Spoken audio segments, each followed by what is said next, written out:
ora la parola aspetta al segretario nazionale. Benvenuto in Veneto Orientale, speriamo che ci tornerai a trovare il più presto possibile, ma intanto questo è il palcoscenico che ti presenta alla nostra militanza. Grazie a tutti, grazie a tutte. Io riprendo da quello che ha detto prima il nostro segretario provinciale di non fare interventi troppo lunghi, anche perché ci sono migliaia di zanzare, quindi li ha mangiati vivi questa sera, a parte le battute.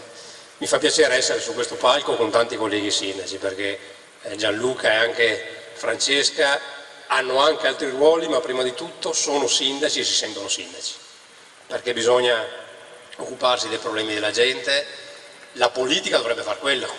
Oggi il sentimento di antipolitica che c'è ed è molto diffuso deriva dalla sensazione che tanta parte della politica ha dato ai cittadini di non occuparsi delle loro problematiche. E in effetti ci raccontava prima Gianluca, che appunto è tornato da Roma, e dimostra cosa vuol dire fra l'altro essere parlamentare e sindaco della Lega. È stato a Roma, ha avuto il suo impegno di parlamentare, atterra e viene a una festa, a un incontro con i nostri militanti. Perché? Perché vuole sentire la nostra gente e confrontarsi per capire qual è la situazione, cosa che invece molti altri a Roma non fanno, cioè non si rendono conto dei problemi, non hanno la più pallida idea di quali siano i problemi della nostra società.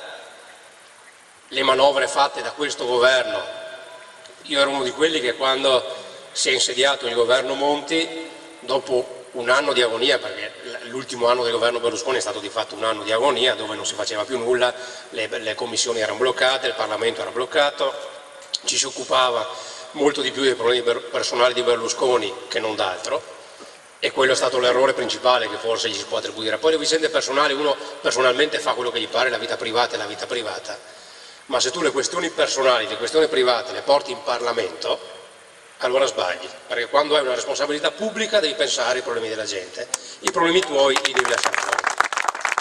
Ed è per questo forse che appunto si è bloccata per un anno l'attività a Roma. Cambiare le cose.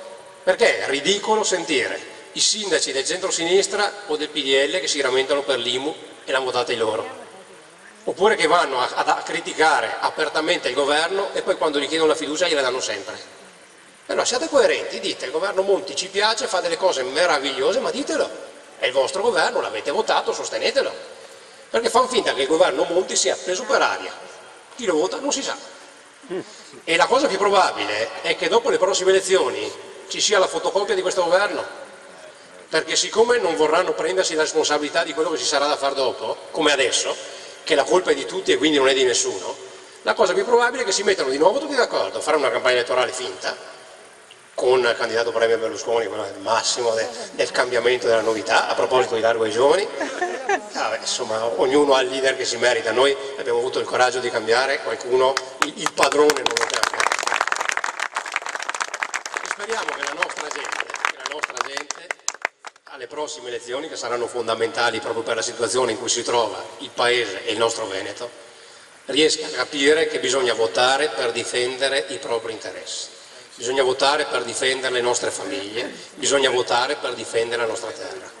E come lo sanno fare molto bene in altre realtà, dobbiamo cominciare a impararlo anche noi. Grazie e buona serata a tutti.